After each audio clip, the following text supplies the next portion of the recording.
لیکن خان نے جس جرت اور استقامت کا مظاہرہ کیا ہے وہ بھی بہت کم لوگوں کے حصے میں آتی ہے، اور ہر گزرتے دن کے ساتھ اس کی عزت اور وقار جو ہے وہ بڑھتی جا رہی ہے۔ وہ جو مرضی کر لیں آپ، کہ یہ جو لوگ ابھی کروا رہے ہیں نا خاور مانیکا کے ساتھ، یہی وہ لوگ ہیں جو اس کے 20 سال بعد بھی جو ہے وہ پہلا شوہر جو ہے جو مرضی گندے سے گندا الزام اپنی بیوی پہ، پہلی بیوی پہ لگا دیں۔ یہ وہی ہے نا، میں نہیں مانتا، اور کیا ہے، میں نہیں مانتا، جو بہت مزہ لے لے کے پڑھتے ہیں۔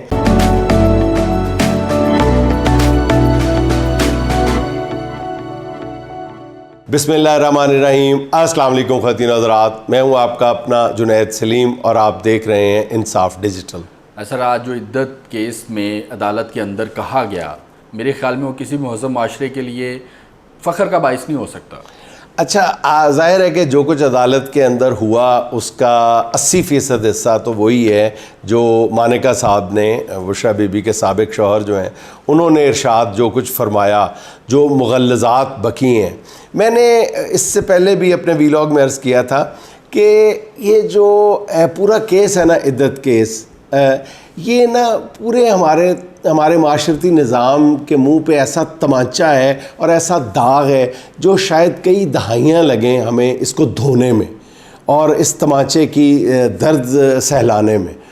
پتہ ہے مسئلہ کیا ہے؟ مجھے اس بات سے کوئی غرض نہیں ہے کہ اس کا سیاسی طور پہ کتنا فائدہ ہو سکتا ہے، کتنا نقصان ہوگا، لیکن معاشرتی حوالے سے اگر دیکھا جائے نا تو یہ اتنا مکروہ کیس ہے، اتنا مکروہ کیس ہے کہ ہمیں اس کے نتائج پتہ نہیں کتنی دہائیوں تک بھگتنے پڑیں گے۔ ہوگا کیا؟ سیدھی بات ہے، کوئی چھپی ہوئی بات تو نہیں ہے کہ اس کے بعد اگر یہ اس کیس کو ایز لیگل کیس تسلیم کر لیا گیا، جو کہ کر لیا گیا ہے، اس کا فیصلہ کوئی بھی آئے، جو نقصان ہونا تھا وہ ہو چکا۔ میں سچی بات بتا رہا ہوں کہ جو نقصان ہونا تھا وہ ہو چکا۔ جو باتیں، کیونکہ زبان کا پردہ ہوتا ہے، زبان کا پردہ ختم ہو گیا، اب یہ ایک ڈویبل چیز ہو گئی ہے، اب یہ قابل عمل ہے۔ یعنی جو بھی جس شوہر کی بیوی جو ہے وہ دوسری شادی کر لے گی تو اس کے 20 سال بعد بھی جو ہے وہ پہلا شوہر جو ہے جو مرضی گندے سے گندا الزام اپنی بیوی پہ، پہلی بیوی پہ لگا دے۔ اچھا چلو، یہ بھی گوارا کیا جا سکتا ہے، جو غلاظت بکی ہے خاور مانیکا صاحب نے، چلیں وہ ان کو پتہ نہیں کتنے سالوں بعد یاد آیا کہ یہ سارا کچھ ہوا تھا۔ یہ سب باتیں ان کو اتنے سالوں تک بڑی ہنسی خوشی، وہ سب کچھ انجوائے کر رہے تھے جب ان کو اختیارات بھی تھے اور بشریٰ بی بی کے سابق شوہر کہلائے جا رہے تھے، جب عمران خان صاحب اقتدار میں تھے تو وہ بڑے مزے سے ساری باتیں انجوائے کر رہے تھے، اس وقت تک اپنا سٹیٹس بھی انجوائے کر رہے تھے سابق شوہر کا، ٹھیک ہے؟ تو اس وقت ان کو کوئی احساس نہیں ہوا، کچھ پتہ نہیں چلا۔ اچھا، پھر اس کے بعد اس کیس کے نتیجے میں یہ پتہ چلا کہ ہائے میں لٹیا گیا، ہائے میں لٹیا گیا، انہوں نے شور مچایا۔ جو آج انہوں نے عدالت میں کہا ہے، جو کیا ہے، بلکہ میرا سوال یہ ہے کہ وہ پچھلی تاریخ میں ان کو کیوں نہیں یاد آیا؟ پچھلی تاریخ میں، چند دن پہلے پچھلی تاریخ میں سب کچھ کیوں نہیں کہا انہوں نے جو آج کہا؟ تو مقصد کیا تھا؟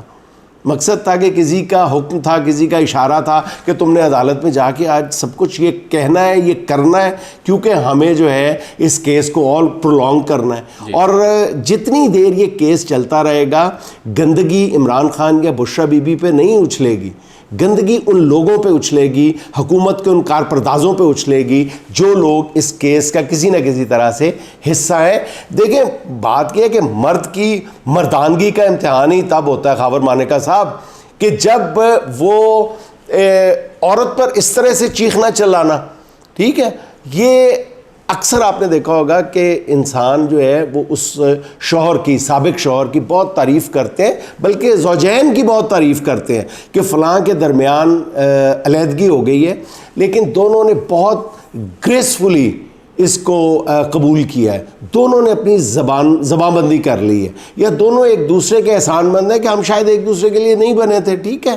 مجھے اچھی طرح یاد ہے آپ نے بھی گریسفلی اس کو قبول کیا تھا۔ حضور، آپ کے انٹرویوز ہیں آپ ان کو کیسے ڈینائی کر سکتے ہیں؟ آپ تو وضاحتیں باقاعدہ دیا کرتے تھے کہ کوئی زور زبردستی نہیں تھا، میں نے بخوشی یہ فیصلہ کیا. اب سب کچھ اب 180 کے اینگل پہ آپ نے کلا بازی ماری ہے. کس کے کہنے پہ مار رہے ہیں سب کچھ پتہ ہے، لیکن اس کے لیے آپ اپنی سابقہ اہلیہ پر ان کے دامن پہ اس طرح کیچڑ اچھال رہے ہیں. یہ کام ٹھیک نہیں ہے. بلکہ میں اس حوالے سے آپ کو ایک اور بات بھی بتاتا چلوں اپنے ناظرین کو کہ یہ جو لوگ ابھی کروا رہے ہیں نا خاور مانیکا کے ساتھ، یہی وہ لوگ ہیں جو بشریٰ بی بی کے بارے میں یہ بات جو ہے پھیلانے کا باعث تھے.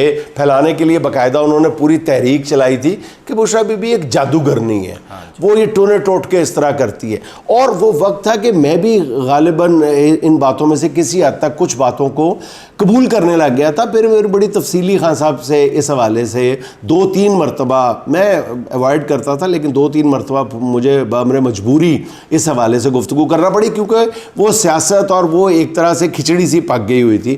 تو اس وقت بھی اب تو مجھے پورا یقین ہو گیا کہ اس پوری پالیٹکس کے پیچھے کون کون لوگ تھے. انہوں نے باقاعدہ ان 2 شخصیات نے جن کا میں نام نہیں لینا چاہ رہا، ان 2 اہم ترین شخصیات نے باقاعدہ بشریٰ بی بی کے بارے میں یہ تاثر پھیلانے کے لیے منصوبہ بندی کی تھی. ان کے درمیان گھنٹوں آپس میں وہ چونچیں لڑاتے تھے، مشورے دیتے تھے ایک دوسرے کے، یہ کرنا چاہیے، یہ کرنا چاہیے، فلاں اینکر سے کلوانا چاہیے، اب یہ ٹویٹ کروانی چاہیے، اب یہ امپریشن پھیلانا چاہیے. یہ سب کچھ ہوتا رہا ہے. لیکن at the end of the day کیا ہوا؟ اللہ تعالیٰ نے عمران خان کے جو حصے میں عزت اور وقار لکھا تھا اور جو گریس لکھی تھی وہ اس کو ملی، وہ آج مل رہی ہے.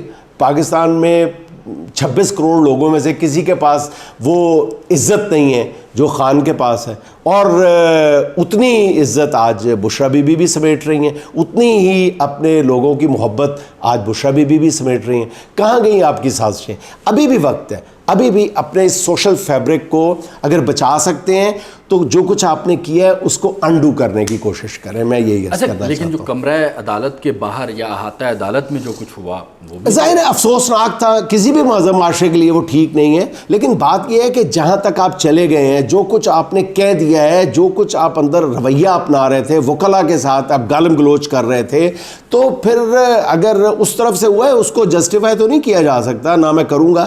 لیکن بہرحال میرا خیال ہے کہ جب آپ کسی کی عزت کو یوں اچھالیں گے کمرہ عدالت کے اندر تو پھر مطلب یہ کچھ تو ہوگا. لیکن پھر میرا خیال ہے کہ یہ ڈیفینڈیبل نہیں ہے چیز، اور نہ اس کو ڈیفینڈ کیا جانا چاہیے. وہ جو ہاتھا پائی ہوئی ہے یا حملہ ہوا ہے، واٹ ایور اٹ واز، میرا خیال ہے کہ نہیں ہونا چاہیے. اچھا، خان صاحب کے جیل میں جو معمولات ہیں یا جیل کے اندر کے جو حالات ہیں جو آپ بتا چکے اپنے کئی ویلاگز میں، خان صاحب نے وہی اپنے انٹرویو میں جو الجزیرہ کو دیا وہی بتائے. مطلب آپ کی ایک ایک بات ٹھیک تھی؟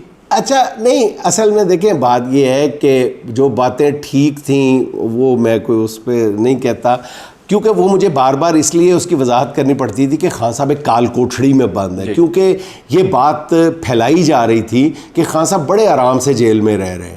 تو میں اس لیے مجھے یہ وضاحت کرنا پڑی کئی دفعہ کہ خان صاحب کوئی آرام سے جیل میں نہیں رہ رہے.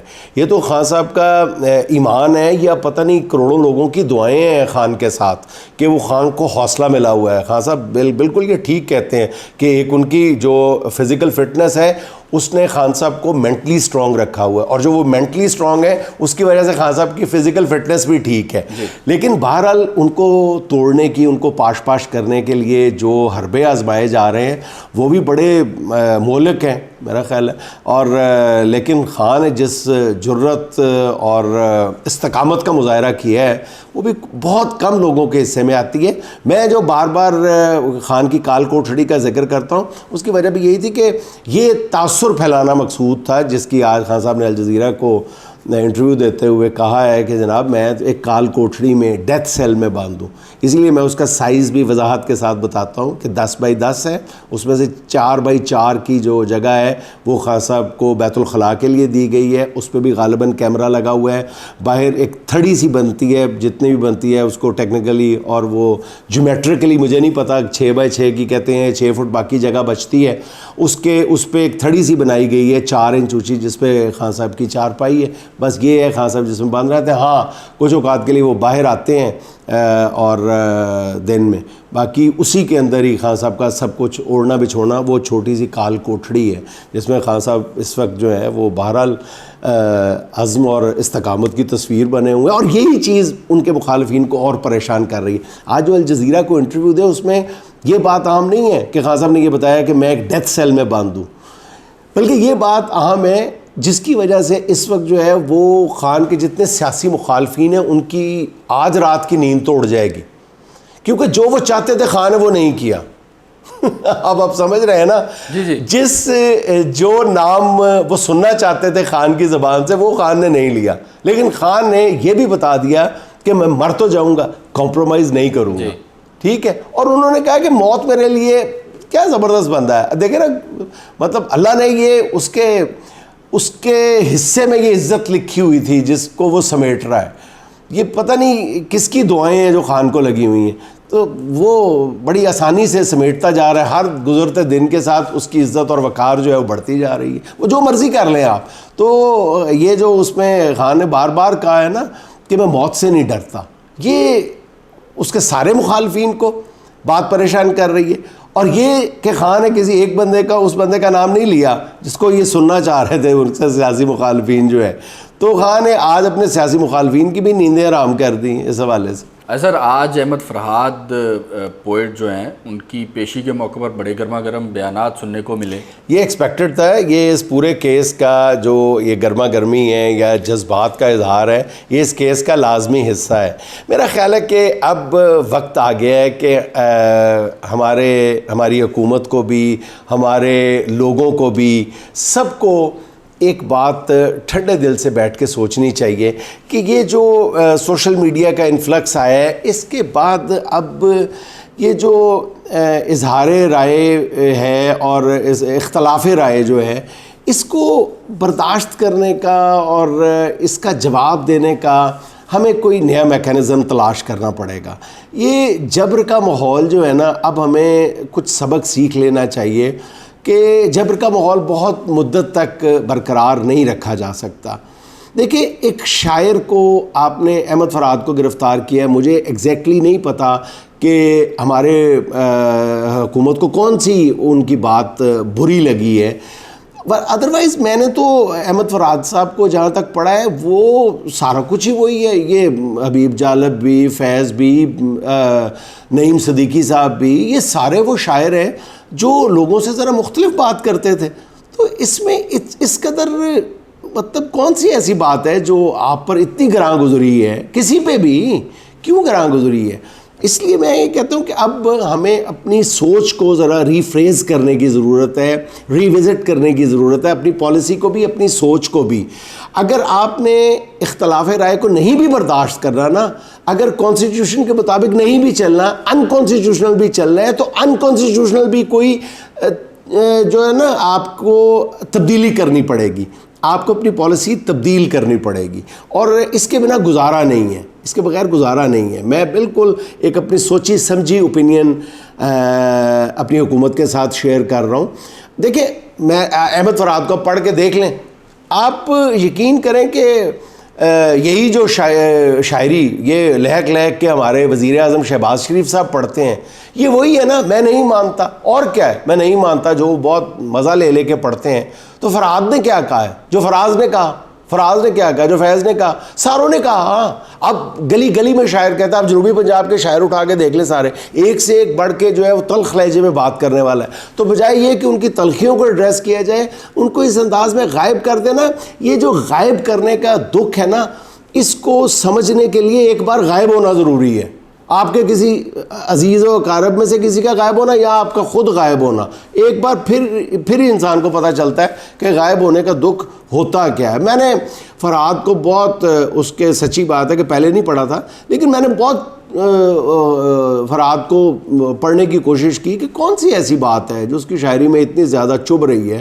تو وہی بات ہے کہ مطلب بولنے کی آزادی ہے, تو بولنے کی آزادی تو ہر بندہ مانگ رہا ہے یار. آپ بھی مانگتے ہو, میں بھی مانگتا ہوں, ہمارا بنیادی حق ہے. وہ یہ احمد فرحاد صاحب کا میں نے ایک نظم پڑھ رہا تھا, بڑی سادہ سی ہے. کہا گیا ہے سنا گیا ہے کوئی نہ بولے, کہا گیا ہے سنا گیا ہے کوئی نہ بولے, زباں درازوں کو مشورہ ہے کوئی نہ بولے, زباں درازوں کو مشورہ ہے کوئی نہ بولے, ہر ایک لب پہ سوال کرتی خاموشیاں ہیں, بس ایک ڈر ہے جو بولتا ہے کوئی نہ بولے, بس ایک ڈر ہے جو بولتا ہے کوئی نہ بولے, عجیب گونگی ہوا چلی ہے کہ شہر بھر میں, عجیب گونگی ہوا چلی ہے کہ شہر بھر میں, جسے بھی ملتا ہوں کہہ رہا ہے کوئی نہ بولے. اب ایسے عالم میں بات کرنا جیسے مرنا, اب ایسے عالم میں بات کرنا جیسے مرنا, سو سیدھا سادہ سا مشورہ ہے کوئی نہ بولے, تو سیدھا سادہ سا مشورہ ہے کوئی نہ بولے, کھلا ہوا ہے کہیں پہ دروازہ گفتگو کا, کھلا ہوا ہے کہیں پہ دروازہ گفتگو کا, اور اس کے اوپر لکھا ہوا ہے کوئی نہ بولے. خاموشیوں کی زبان میں کہتے چلو جو قصہ تمہیں پتا ہے مجھے پتا ہے کوئی نہ بولے. کٹی زبانوں سے پوچھتے ہیں وہ عدل پرور, کٹی زبانوں سے پوچھتے ہیں وہ عدل پرور, تم ہی بتاؤ کسے کہا ہے کوئی نہ بولے, تم ہی بتاؤ کسے کہا ہے کہ کوئی نہ بولے. یہ چپ ہمارے نصاب کا لازمی سبق ہے, ازل سے ہم نے یہی پڑھا ہے کوئی نہ بولے. عجیب لکنت پسند حاکم سے واسطہ ہے, جو چاہتا ہے جو سوچتا ہے کوئی نہ بولے. کیا بات ہے سر. اسی کے ساتھ آج کی آخری بات, آج کی آخری بات بھی شاعری کی زبان میں ہی ہے. دستک تو بڑی بات ہے تم جب سے گئے ہو, دستک تو بڑی بات ہے تم جب سے گئے ہو, اس گھر کے دریچے سے ہوا تک نہیں آتی. واہ واہ کیا بات. ناظرین خوش رہیں, خوش رکھیں. آپ سے ملاقات ہوگی انشاءاللہ اگلے ولاگ میں. اللہ حافظ.